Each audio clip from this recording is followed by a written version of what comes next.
Statybos darbus pačią statybą išmokė mane tėvas. Kaip dar mažas buvau, pastoviai veždavau į objektus. Ir ta pradžia ir buvo, kad pradėjo viskas šitai įdomu, ten visi nauji klientai, nauji žmonės, bendravimas su taim žmonėm.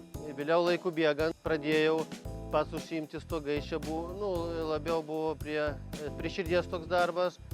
Laikų bėgant žmonės pradėjo mumis pasitikėti, mūsų darbų kokybė, mūsų darbai pradėjo juos tenkinti ir mes pradėjome po biškį plėsti savo veiklą. Tada ne tik stogais, bet pradėjome ir statyti gyvenamosius namus, tiek pardavimui, tiek ir užsakovams, pagal užsakymą namus.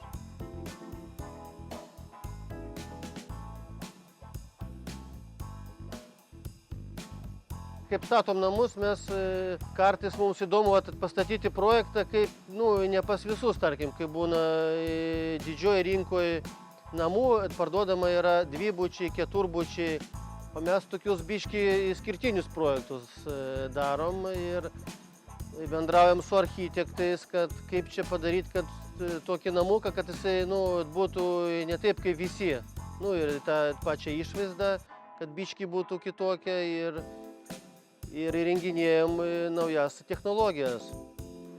Domimėms naujovėms ir bandom ją pritaikyti savo projektuose. Stogo specializacija mums patinka, kad kiekvienas stogas yra skirtingas. Vis tiek būna stogo dangų yra daug naujausių dabar, daro žmonės, ten čerpės tos pačios, skardos. Vis atsiranda naujų technologijų, visokiausių medžiagų su stogais, kas susiję. Tai mes stengiamės jūs diegti į savo projektus, kad ir patiems įdomu ir žmonėms, irgi, kad žmonės irgi, kad sudominti. Stogas yra ne tik namo išvaizda, čia yra toks kaip ir šiltas, turi atitikti ir šilumą, ir komfortą žmogui. Viena menkiausia klaida montuojant stogą gali turėti labai didelės pasekmės. Tai reiktų atkreipti dėmesį, kad į pagrindinę namo stogo konstrukciją, kad būtų kokybiška mediena, kad stogo dangą pasirinkti iš patikimų tiekėjų, kad jinai tarnautų ilgus metus. Jeigu stogas yra nesandarus, tai gaunasi, kad daug šilumos išeina veltui. Ir namas gaunasi neturės energetinius naudingumo klasę savo ir bus nuostolingas žmogui.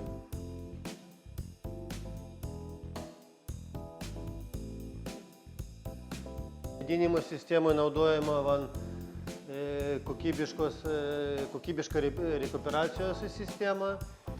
Kiekvieną projektą išsiunčiam savo tiekėjams, kur perkam rekuperacinės sistemas. Jie pagal mūsų projektą paskaičiuoja, kiek reikia taškų pasidaryti visam name, kad būtų patogu gyventi ir kad būtų grynas oras pastoviai. Šildymo katilas statysim Daikiną.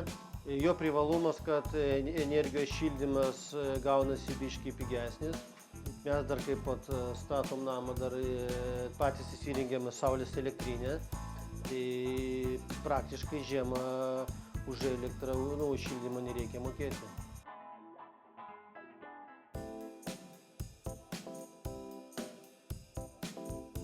Medžiagas renkamės kokybiškos, kad būtų, kad išlaikytų energijos naudingumo klasę.